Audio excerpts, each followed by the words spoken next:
Update you on a shooting inside a grocery store. This convenience store employee was gunned down while on the job on the city's west side. Chicago police say a masked gunman walked in and fired shots at the employee who was working behind the meat counter at Sanford Foods on Laramie Avenue in the Austin neighborhood.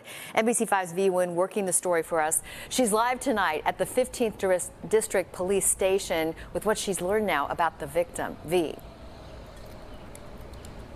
Allison and Stefan, the family, identified the victim as 32-year-old Armonte Alexander. They tell me he grew up in that neighborhood, had only been on the job for about 2 weeks, and was working to provide for his 3 children when his life was taken. Detectives could be seen investigating in front of Sanford Foods this afternoon, trying to figure out who would shoot and kill Armonte Alexander. Only thing my nephew was trying to do was make a living for him and his kids. He wasn't out here in the street. He wasn't bothering nobody. He just started at this store maybe about a week and a half, almost 2 weeks ago. His aunt spoke to us in front of the store, saying her nephew was working behind the meat counter this morning when a gunman walked in and fired shots at him, including 1 round to the head. It makes no sense to me. And my sister now has to bury her child. That is unheard of. It just shouldn't be.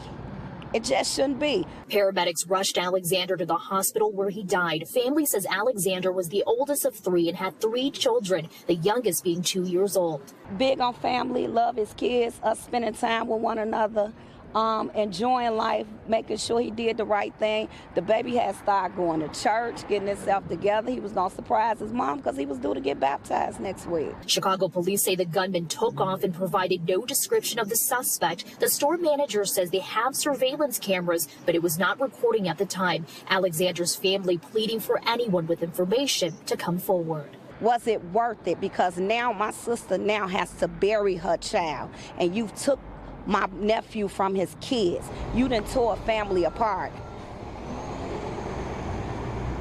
The store manager says 2 other people were inside when the shooting happened. We are told a cashier and a delivery guy, they were not hurt. Meanwhile, Alderman Emma Mitz of that area believes the victim may have been targeted and that this was not an attempted robbery. We reached out to Chicago police to confirm the motive. They're only telling us that they're still investigating. Reporting live from the 15th District Police Station, V1 NBC5 News. V, thank you very much. Appreciate it.